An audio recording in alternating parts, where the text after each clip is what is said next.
How to fix Epic Games you're not authenticated. So for this, we want to open up our computer search for Epic Games, find the Epic Games launcher, right click on it, open file location. This is our launcher. Right click on the launcher yet again, go to properties, and here we will just go to the compatibility tab and check these boxes that I'm going to show you. Compatibility mode, run this program in compatibility mode 4. Disable full screen optimizations and run this program as an administrator.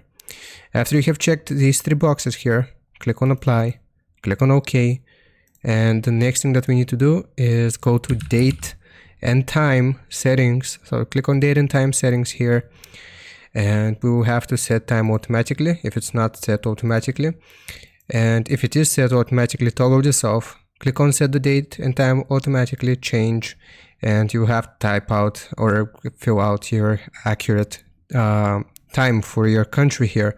Click on change, and then after we have done this, simply restart our PC, and this should fix your Epic Games issue. Hope this helps. Leave a like and sub, and I'll see you next time.